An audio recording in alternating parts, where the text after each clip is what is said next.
Yo, what's up, people? It's Trey Games over ENT, and today I'm talking to you about HxH episode 107 called Return and Retire. And man, this was a crazy good episode, people.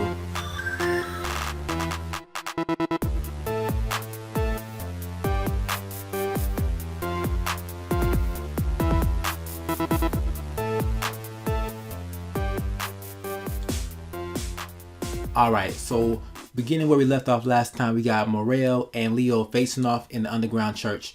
And Leol actually activates his stolen nin power, which is this big old water wave just comes crashing in. I think he calls it Inamaru, which is what he calls it. And I'm actually surprised with Leol because he's really adept at using this ability. I mean, seeing that he probably hasn't had much time to practice it, but he's making up his own techniques with it now. I mean, he's going to use it for an hour before it expires, so I don't know how much time he got to practice, but these ants are pretty dangerous. I mean, you give him some more time, he'd probably be a master of it, but, you know, he only knows offense. He didn't know the defensive. Like, he didn't know the drawbacks of using this ability, which is what he found out in a very harsh lesson this episode. Morel was pissed, man. You know, last episode, he was conflicted about facing this dude because he had some similarities with him, but this episode, nah, that was all broken down. He's like, nah, you did, bro. Once he found out he took one of his partner's abilities, he wasn't having it. He told him 3 things. He's like, hey, I know how your ability works. 2, those earphones don't mean nothing. You faking it. And 3, your lifespan has just been shortened. So I'm like, damn, man. He's about to give you, at that point in time, like, yes, you know, these boys are ready to kill now because Morel let Chitu get away. I don't think that was the best move. I know Chitu, he's not really a dangerous threat as I think Leol would be, but I think he still deserved to die though. But anyways, back to the fight. Alright, so Leol is just surfing around right now, causing big old wave pools and whirlpools and stuff like that, and talking shit about Leol. Like, you can't take it, man. You can't breathe. I'm about to kill you with my harpoon as soon as you come out that water, bro. But, you know, he ain't paying attention to what's going on around him. Leol's actually been setting him up the whole time. And he finds out the harsh way when he actually starts getting dizzy and his board disappears underneath his feet. And this dude is being poisoned in the lungs and he's drowning at the same time. So it was a pretty horrible death right there. And he basically drowns to his death. And the whole time he's thinking like, what happened? He doesn't even know what happened. So basically, Morel has been sucked up all the good clean air, and he's been releasing through his lungs a highly concentrated version of carbon dioxide, which is very lethal just to inhale it like separately with no oxygen. So this dude is like crazy. I mean, his lungs have to be pretty crazy. That means he hasn't really breathed since he's been in this whole situation. And like, we look at this right here, and Leol was just, he was just setting himself up.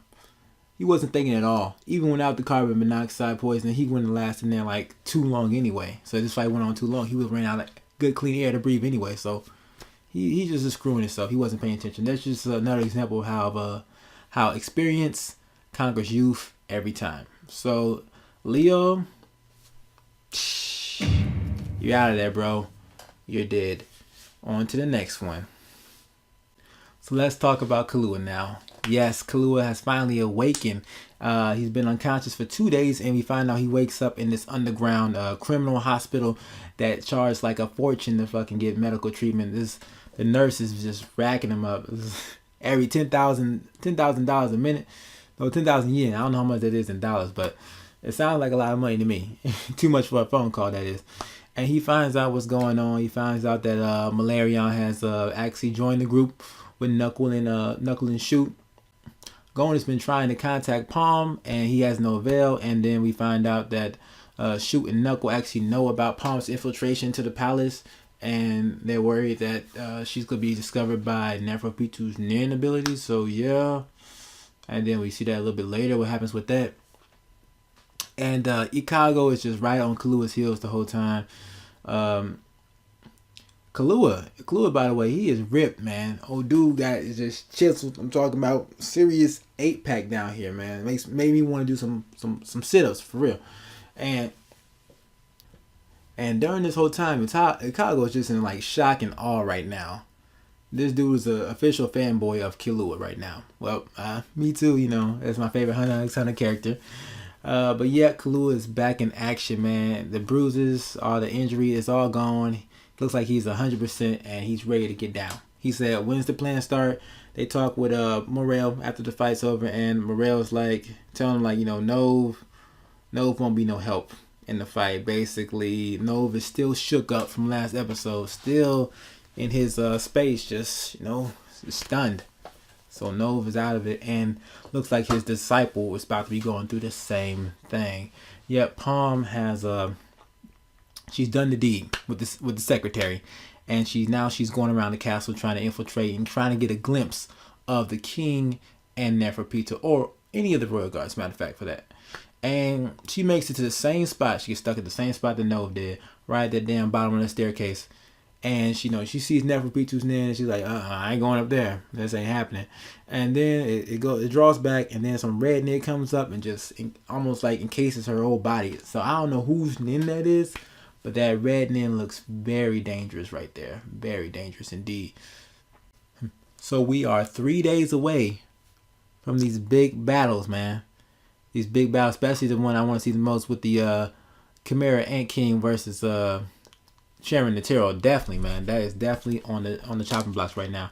And you know, we see previews the next episode. They got Shield Puff reaching his hand out to try to lay hands on Komugi for what reason, I don't know.